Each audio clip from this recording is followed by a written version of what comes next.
Моя семья была выслана из Крыма на север Казахстана. Из рассказов бабушки, родителей я хорошо помню о том, что казахстанцы делились последним, понимая, как нам, грекам, тяжело, оторванным от своих корней, выживать на новом месте. Казахстан был всегда многонациональной страной.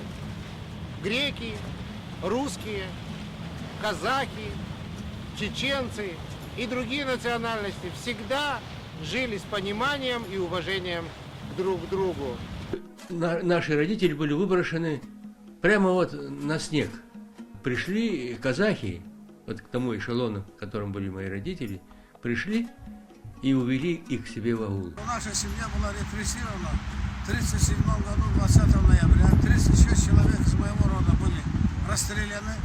И отец мой с дядей вместе с семьей были высланы в Казахстан. 3 детей погибли в пути. Но благодаря бескорыстной помощи казахского народа, его искреннего соучастия в семьям репрессированных, наш род, наша семья выжили. Они бы не выжили без чистого такого человеческого отношения со стороны казахстанцев. Моя мама, немка, в 1941 году была репрессирована, и вот из Крыма попала в Казахстан совсем ребенком, 14 лет. И нужно отдать должное, что именно благородство и помощь людей, которые окружали их семью в Казахстане, спасла ей жизнь. Чего бы я здесь не добился в России, все это благодаря той закваске, тому фундаменту, который был заложен в меня в Казахстане. И это все благодаря тому, что мы жили, дышали воздухом Казахстана. Вот от моих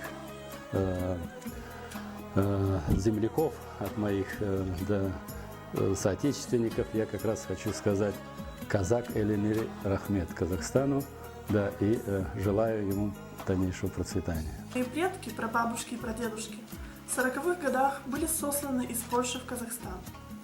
В то трудное время они смогли пережить только благодаря казахам, коренному населению страны. Казахстан для меня это школа интернационализма, где люди жили одной большой семьей, независимо от национальности, вероисповедания.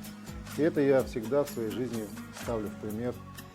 Лучших отношений между трудовым народом я пока нигде не видел.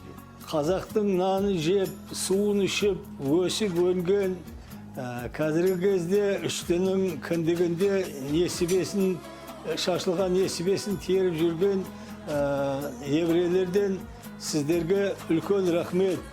Что мы искренне благодарны президенту Республики Казахстан Нурсултану Абишевичу Назарбаеву за такой праздник. И считаю, что этот день не должен праздноваться только 1 марта. Мы должны его праздновать каждый день в знак благодарности казахскому народу.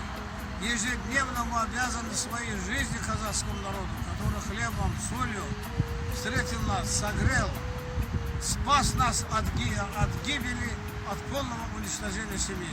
Праздник новый, День благодарности, да, еще сильнее укрепляет вот это взаимодействие этих всех народов, взаиморасцвет этих народов. Дякую, казах Ае. Казах Еліне рахмет. Казак Элине Рахмет. Көп рахмет. Казак Еліне рахмет. Казак или рахмет. Қазақтың еліне, халқына үлкен рахмет деп бас иемін. Казах Елене Рахмет.